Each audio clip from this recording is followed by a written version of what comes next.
नमस्कार, आप देख रहे हैं न्यूज 18 में हूं मेनका चौधरी आपके साथ। और अब उत्तराखंड की खबरें। देहरादून में सीएम पुष्कर सिंह धामी आज सांसद खेल महोत्सव का उद्घाटन करने वाले हैं। सुबह 11:30 बजे नवोदय विद्यालय तपोवन में कार्यक्रम शुरू होगा, जिसके बाद दोपहर 1:30 बजे मुख्यमंत्री नरेंद्र नगर जाएंगे, जहां पर सीएम कुंजापुरी पर्यटन विकास में हिस्सा लेंगे। और इसके बाद शाम को सीएम धामी खटीमा में छठ पूजा में भी शामिल होंगे।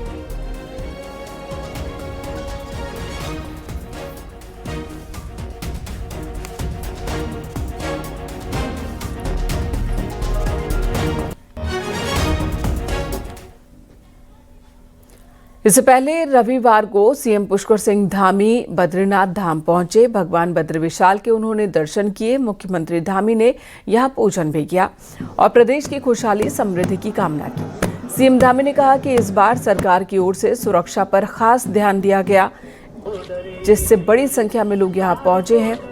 लगातार मानसून और आपदाओं के बाद भी 50 लाख से ज्यादा यात्री 4 धाम यात्रा पर पहुंचे, जो कि बड़ा रिकॉर्ड है। सीएम ने कहा कि इस बार रिकॉर्ड तोड़ श्रद्धालुओं ने धामों की यात्रा की है। सरकार का हमेशा से प्रयास रहा है कि हमारी जो चारधाम यात्रा है वो लोगों के लिए सुगम हो और सुरक्षित हो, आसान हो, उनको परेशानी न हो। और सबसे बड़ी प्राथमिकता हमारी सबकी सुरक्षा है और उसको लेकर हमने प्रारंभ से ही काम किया है। इस बार भगवान बद्री विशाल के दर्शन करने वालों की भी रिकॉर्ड संख्या है, बाबा केदार की भी रिकॉर्ड संख्या है। और इतना मौसम खराब होने के बाद 50 लाख से ज़्यादा लोग अभी तक चारों धामों के दर्शन कर चुके हैं, जो अपने आप में निश्चित रूप से एक बड़ा रिकॉर्ड है। मुख्यमंत्री पुष्कर सिंह धामी बद्रीनाथ महोत्सव में भी शामिल हुए। सीएम धामी का सैन्य अधिकारियों ने जोरदार स्वागत किया। इस महोत्सव में अलग अलग विभागों और महिला मंगल दल के स्टॉल्स का सीएम ने निरीक्षण किया और कहा कि बद्रीनाथ और माणा गांव के पास ऐसे आयोजन से इलाके को खास पहचान मिलेगी। सीएम ने कहा कि इससे पर्यटन भी बढ़ेगा। भारतीय सेना की ओर से बद्रीनाथ महोत्सव का आयोजन किया गया है, जिसका लक्ष्य सीमावर्ती इलाकों में पर्यटन गतिविधियों को बढ़ाना है। इस दौरान कई रंगारंग सांस्कृतिक कार्यक्रम प्रस्तुत किए गए। यहाँ पर जो भी हमारे तीर्थयात्रा करने वाले लोग आए हैं, पर्यटन करने वाले लोग आए हैं, श्रद्धालु आए हैं, इस कार्यक्रम को लेकर बहुत सब में उत्साह है। उनके अंदर बड़ा उत्साह है। शानदार कार्यक्रम यहाँ पर प्रस्तुत किया गया है। भारतीय सेना, उत्तराखंड सरकार का पर्यटन विभाग, हमारे अन्य लोग, सभी लोगों ने मिलकर इसका आयोजन किया है। ये निश्चित रूप से हमें भारतीय सेना को भी नजदीक से जानने का अवसर मिलेगा। हमारे जो स्थानीय उत्पादन करने वाले हमारे स्वयं सहायता समूह की महिलाएं हैं, अन्य उत्पादक हैं, उन सभी के लिए भी एक बड़ा स्थान और बड़ा मंच उनके प्रदर्शनी लगाने में और उनके जो बनाए गए उत्पाद हैं उनको विपणन का एक बड़ा अवसर देगा। आदि कैलाश यात्रियों को अब कैलाश पर्वत के भी दर्शन होने हैं। सेना ने आदि कैलाश यात्रियों को ओल्ड लिपुलेख जाने की इजाजत दी है। ऐसे में यात्री ओल्ड लिपुलेख से कैलाश पर्वत के दर्शन आसानी से कर पा रहे हैं। असल में ओल्ड लिपुलेख से चीन में मौजूद कैलाश पर्वत के दर्शन होते हैं, लेकिन सुरक्षा कारणों से यात्रियों को यहां तक जाने की इजाजत नहीं होती है। अब यात्रियों के लगातार आग्रह को देखते हुए सेना ने चुनिंदा श्रद्धालुओं को परमिशन दी है, जिसके बाद कई यात्रियों ने भारत की जमीन से कैलाश के दर्शन किए। कदम हम चले हैं, वो रास्ता थोड़ा सा एक 1 बाय 1 का था। बस ऊपर जाके जो बाबा के दर्शन करे हैं, जो रास्ते की जो थकावट थी वो बिल्कुल ऐसे हो गई कि थकावट थी कि नहीं थी पता ही नहीं चला, मगर बड़ा आनंद आया। हर हर महादेव।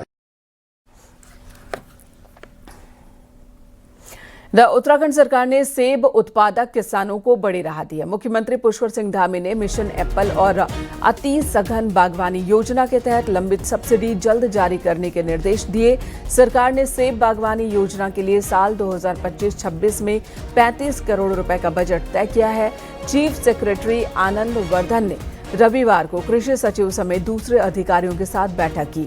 तय हुआ कि सोमवार से किसानों का भौतिक सत्यापन शुरू किया जाएगा, ताकि लंबित राज्य सहायता जल्द जारी की जा सके।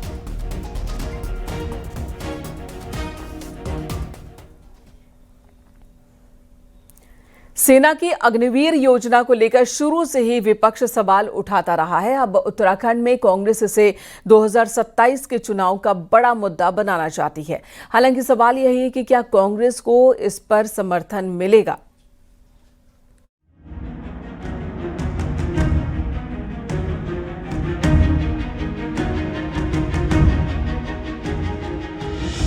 उत्तराखंड में अग्निवीर योजना को लेकर राजनीतिक सरगर्मी एक बार फिर तेज हो गई है। कांग्रेस ने इसे युवाओं से जुड़ा मुद्दा बताते हुए 2027 के चुनावी अभियान का अहम हिस्सा बनाने की रणनीति बनाई है। इसके लिए इन दिनों कांग्रेस का पूर्व सैनिक संगठन गढ़वाल से लेकर कुमाऊं तक अभियान चला रहा है। कांग्रेस का कहना है कि अग्निवीर योजना से सेना कमजोर हुई है, लेकिन इस बीच सवाल भी उठ रहे हैं कि कांग्रेस का ये अभियान क्या समर्थन जुटा पाएगा। हमारा मानना है कि अग्निवीर योजना ने सेना को कमज़ोर किया है। जो एक नीति थी कि सबको रोज़गार मिले और परिवार मजबूत हो और राष्ट्र भी मजबूत हो, उस भावना के ऊपर एक कुठाराघात था। अब सेना के कई बड़े वरिष्ठ ऑफिसर्स रिटायर्ड और जो वर्तमान में हैं, उन सब का ये मानना है कि अग्निवीर योजना से फ़ौज कमज़ोर हुई है और हमारी जो ज़रूरतें हैं बॉर्डर की वो उसमें कमज़ोरी आई है। आंकड़े बताते हैं कि अग्निवीर योजना को लेकर खासकर उत्तराखंड में युवाओं ने खासा उत्साह दिखाया। 4,500 से ज्यादा युवा अभी तक अग्निवीर योजना के तहत भर्ती हो चुके हैं और इसी से उत्साहित राज्य सरकार अग्निवीर बनने के लिए राज्य के युवाओं को बकायदा निःशुल्क ट्रेनिंग देने जा रही है। तो रिटायर होने के बाद भी राज्य सरकार की नौकरियों में अग्निवीरों को आरक्षण की व्यवस्था की गई है। और जहाँ तक 2027 में इसको मुद्दा बनने का प्रश्न है, तो अग्निवीर योजना के आने के बाद तमाम चुनाव हो चुके हैं और हर जगह इन्होंने उसको मुद्दा बनाया, लेकिन कहीं पे भी इनको उसका लाभ नहीं मिला। दूसरी बात यह है कि आज नौजवानों को अग्निवीर के माध्यम से एक संभावना दिखती है। अगर हम अग्निवीर योजना को देखें तो चौतरफा लाभ उसमें यहाँ के नौजवानों को मिल रहा है और अब सरकार ने एक नया कदम और उठाया है कि अग्निवीर योजना में हमारे पहाड़ के अधिक से अधिक बच्चे जा सके, उसके लिए हम ट्रेनिंग कैंप भी लगाने वाले हैं। इस बीच केंद्र सरकार भी अग्निवीरों का कार्यकाल बढ़ाने पर विचार कर रही है। ऐसे में सवाल उठता है कि क्या अब भी इस मुद्दे पर कांग्रेस की रणनीति उतनी ही दमदार रहेगी या फिर विरोध की अपनी रणनीति पर उसे नए सिरे से सोचना होगा। देहरादून से न्यूज़ 18 के लिए सुनील नौप्रभात की रिपोर्ट।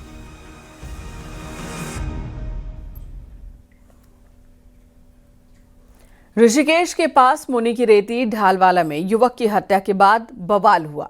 मृतक के परिजनों ने रोड पर जाम लगाया। आरोपी युवक की गिरफ्तारी की मांग कर हंगामा किया। लोगों ने आरोपी को जल्द पकड़कर कड़ी सजा देने की मांग की है। आपको बता दें, यहां ढालवाला ठेके के पास दो दोस्त बैठे हुए थे, साथ बैठकर पी रहे थे और किसी बात पर विवाद होने के पर एक ने दूसरे की हत्या कर दी। लोगों ने इलाके से शराब का ठेका हटाने की भी मांग की है। शराब के ठेके के पास लोगों ने हंगामा किया, ताला तोड़ने की भी कोशिश की।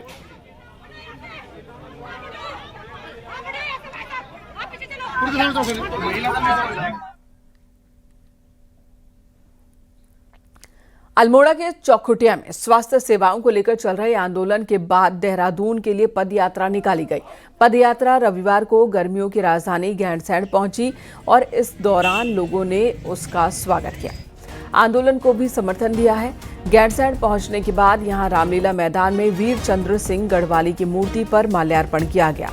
पदयात्रा देहरादून तक निकाली जा रही है, जिसमें स्वास्थ्य मंत्री के साथ मुख्यमंत्री के आवास का घेराव करने की भी तैयारी है।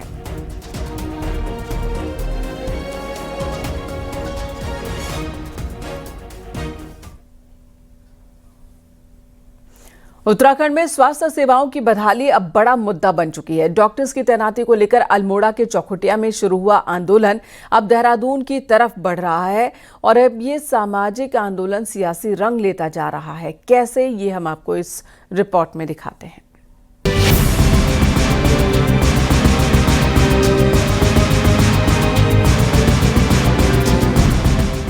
अल्मोड़ा जिले के चौखुटिया के मनोहर दत्त डॉक्टरों की तैनाती की मांग को लेकर 2 अक्टूबर से आमरण अनशन पर हैं।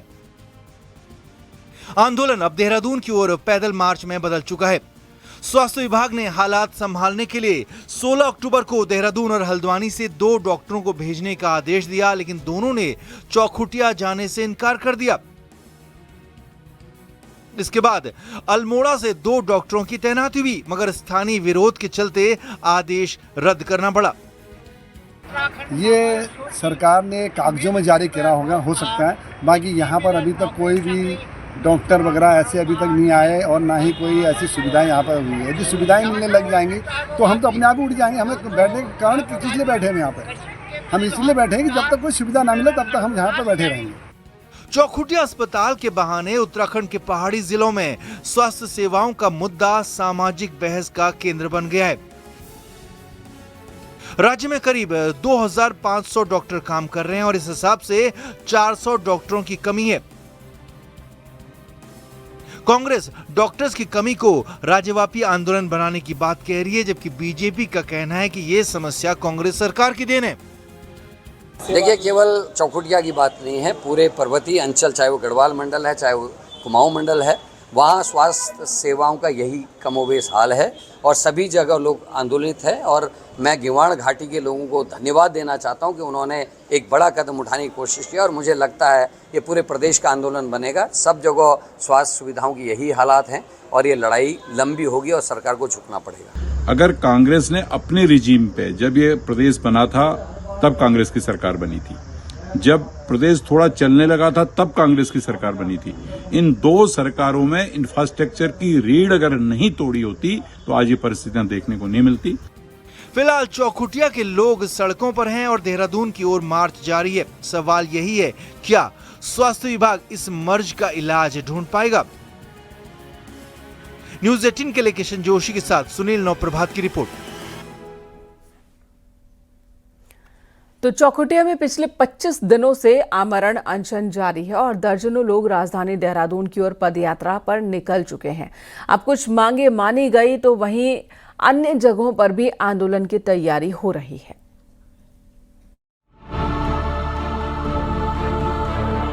अल्मोड़ा के अस्पतालों में डॉक्टरों की भारी कमी है। 132 विशेषज्ञ डॉक्टरों के सापेक्ष सिर्फ 36 ही काम कर रहे हैं। जिला अस्पताल और रानीखेत जैसे बड़े केंद्रों में भी विशेषज्ञों का टोटा है और ब्लॉक स्तर पर तो हालात और भी खराब है। इसीलिए चौखुटिया जैसा आंदोलन भी हुआ। हमारे जो जनपद में है वो 302 पद स्वीकृत हैं। उसके सापेक्ष जो है हमारे पास एक तो 53 कार्यरत हैं और बॉन्डेड उनको मिला के तब हमारे 256 के आसपास होते हैं। 46 पद हमारे रिक्त हैं और विशेषज्ञ हमारे 132 पद स्वीकृत हैं। उसके सापेक्ष 36 ही विशेषज्ञ हमारे जनपद में कार्य कर रहे हैं। चौखुटिया में आंदोलन के बाद अब लमगड़ा, धौला देवी और भिकिया सैण जैसे इलाकों में भी आंदोलन की तैयारी है। कई प्राथमिक स्वास्थ्य केंद्र सिर्फ रेफर सेंटर बन गए, जहां फार्मासिस्ट या नर्स ही मरीजों को देख रहे हैं। सरकार के द्वारा कहीं भी दबाव, जब प्रेशर चौखुटिया में डॉक्टरों को लेकर के प्रेशर बना तो अल्मोड़ा के डॉक्टरों को वहाँ भेज करके अपनी यहाँ की टोपी वहाँ डालने का काम ये सरकार कर रही है। यही हालत धौलादेवी पीएचसी है, जो कि बहुत 60,000 62,000 आबादी वाला धौलादेवी विकास खंड है। उस विकास खंड का एकमात्र पीएचसी जो धौलादेवी है, वहाँ भी डॉक्टरों की यही स्थिति है। स्वास्थ्य विभाग के लिए चौखुटिया का आंदोलन अब गले की फांस बन चुका है, क्योंकि अगर मांगे पूरी नहीं हुई तो जिले भर में आंदोलन फैल सकता है। वहीं मांगे मान ली जाती हैं तो अन्य क्षेत्रों में भी डॉक्टरों की नियुक्ति की मांग और ज्यादा जोर पकड़ सकती है। न्यूज़ 18 के लिए अल्मोड़ा से किशन जोशी की रिपोर्ट। हरिद्वार में एक 12 फीट लंबा किंग कोबरा रेस्क्यू किया गया। चंडीघाट के पास गंगा किनारे मिले किंग कोबरा को रेस्क्यू करने में वन कर्मचारियों के पसीने छूट गए। इसका एक वीडियो भी सामने आया है, जिसमें भारी भरकम किंग कोबरा वनकर्मी के साथ कबड्डी खेलता नजर आया। स्थानीय लोगों के द्वारा कोबरा सांप की सूचना वन विभाग को दी गई, जिसके बाद मौके पर पहुंची क्यूआरटी टीम ने कड़ी मशक्कत के बाद उसे रेस्क्यू किया, सुरक्षित स्थान पर छोड़ा। और इलाके के लोग कह रहे हैं कि हरिद्वार क्षेत्र में इतना बड़ा कोबरा पहली बार रेस्क्यू किया गया है।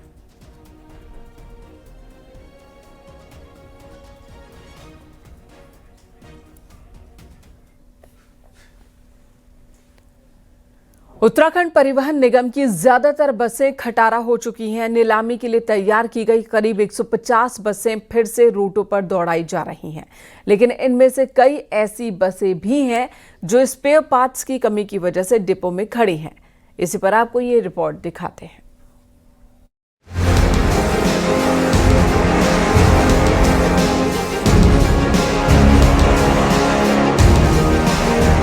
उत्तराखंड परिवहन निगम की आधे से ज्यादा बसें रिटायर हो चुकी हैं और ऑक्शन के लिए तैयार हैं। सबसे खराब हालत ग्रामीण डिपो की बसों की है। ऑक्शन में लगी बसें अपने तय किलोमीटर पूरे कर चुकी हैं, फिर भी इन्हें सड़कों पर दौड़ाया जा रहा है। ये हम नहीं कह रहे हैं, बल्कि खुद निगम के कर्मचारी मान रहे हैं। कहीं कहीं तो हालात ऐसे हैं कि ड्राइवर और कंडक्टर खुद पैसे मिलाकर स्पेयर पार्ट्स खरीद रहे हैं। क्योंकि अपनी जो दिल्ली रूट की गाड़ियां हैं वो लगभग सभी गाड़ियां जो है इस समय जो है बहुत दयनीय हालत में चल रही है। किलोमीटर के हमारे चालक परिचालक हैं, वो उन गाड़ियों को समझ लो कि किलोमीटर पूरा करना है, इसलिए उन गाड़ियों को वो चला रहे हैं। निगम के पास कुल 870 से ज्यादा बसें हैं, जिनमें 400 बस 2016 में तो 130 बस 2019 में खरीदी गई। इनमें से 150 बसें अब नीलामी की हालत में हैं। हर महीने स्पेयर पार्ट्स के लिए 2 करोड़ का बजट भी आता है। इसके बावजूद कई बसें स्पेयर पार्ट्स की कमी से जूझ रही हैं। अधिकारियों का कहना है कि आरटीओ से परमिशन और अप्रूवल के बाद ही बसें सड़कों पर चलाई जा रही हैं, लेकिन ये भी सच है कि कई बसें अब काफी पुरानी हो चुकी हैं। देखिए, कई बसें नो डाउट ऑक्शन के मानकों को पूरा कर रही हैं, लेकिन ऑक्शन के मानक में यदि हम ऑक्शन के मानक तय करते हैं तो उसमें कंडीशन ये भी आती है कि जो गाड़ियाँ फिजिकली और मैकेनिकली ओके फिट है तो वो गाड़ियाँ हम चला सकते हैं, उसका संचालन कर सकते हैं। फिटनेस की बात करें तो हमें फिटनेस आरटीओ डिपार्टमेंट देते हैं और आरटीओ डिपार्टमेंट से फिटनेस प्राप्त करने के बाद ही हम चलाते हैं। असल में निगम का ज्यादा फोकस मैदानी रूट्स पर है और यहाँ ज्यादातर गाड़ियां अनुबंधित ही चल रही हैं, लेकिन पुरानी गाड़ियों के भरोसे निगम की आय पर अब सीधा असर पड़ रहा है। परिवहन निगम को हर दिन करीब 20 लाख का नुकसान उठाना पड़ रहा है। न्यूज़ 18 के लिए देहरादून से भारती सकलानी की रिपोर्ट।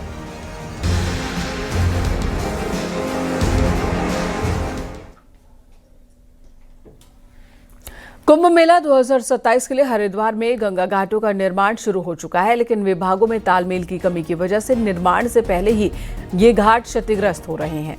अमनापुर घाट से ऋषिकुल तक गंगनहर में इन घाटों का निर्माण किया जा रहा है, लेकिन कई जगहों पर अभी से ही दरारें आ गई हैं। इस तरह की तस्वीरें भी सोशल मीडिया पर शेयर की जा रही हैं, जिसके बाद अधिकारियों में हड़कंप मच गया।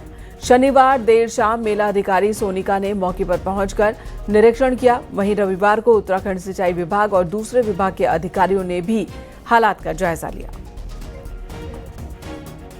कर लिया है, पर जो लीन कंक्रीट है जिसके ऊपर अभी लैंडिंग की कंक्रीट मेन स्ट्रक्चर बनाया जाना था, वहाँ पे लीन कंक्रीट में चूंकि उसकी एज बाहर से खुली है तो उसके नीचे से सीप करके पानी आके थोड़ा सा जो वो सेटलमेंट हुआ है उसको हमने बता दिया है कि तीनों जगह पे जहाँ जहाँ पे वो क्रैक अपीयर हुई है वहाँ को डिसमेंटल करके दोबारा रिकास्ट करेंगे। देहरादून का शीशमबाड़ा वेस्ट प्लांट, जो कभी शहर के कचरे से राहत देने की उम्मीद था, अब खुद कूड़े के पहाड़ में तब्दील हो चुका है।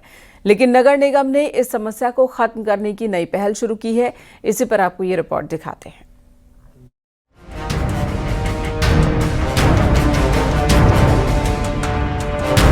राजधानी से रोजाना 400 से 500 टन कूड़ा पहुंचता है शीशमबाड़ा वेस्ट प्लांट में। इसमें से सिर्फ 30 टन जैविक खाद बनती है, जबकि बाकी से निकलता है आरडीएफ यानी रिफ्यूज डेराइव्ड फ्यूल। यही आरडीएफ करीब 5 लाख टन का पहाड़ बन चुका है, जो बदबू, धुएं और आग की आशंका बढ़ा रहा है। जो दिक्कतें थी जो आरडीएफ डिस्पोजल का, अब जो है हमारा आरडीएफ डिस्पोजल डेली 600 से 700 टन प्रत्येक दिन डे और नाइट हमारे द्वारा डिस्पोजल किया जा रहा है, जो कि पहले से बहुत ज़्यादा प्रोग्रेस में है। अप्रॉक्स अभी हमने टोटल 1,45,000 टन डिस्पोज ऑफ कर दिया हूँ आरडीएफ। पर डे यहाँ पे 450 से 480 टन एवरेज पर डे का रहता है कलेक्शन, जो कि डेली हम उसे प्रोसेसिंग करके डे नाइट शिफ्ट में करके उसे फिर हम कंपोस्टिंग के लिए भी।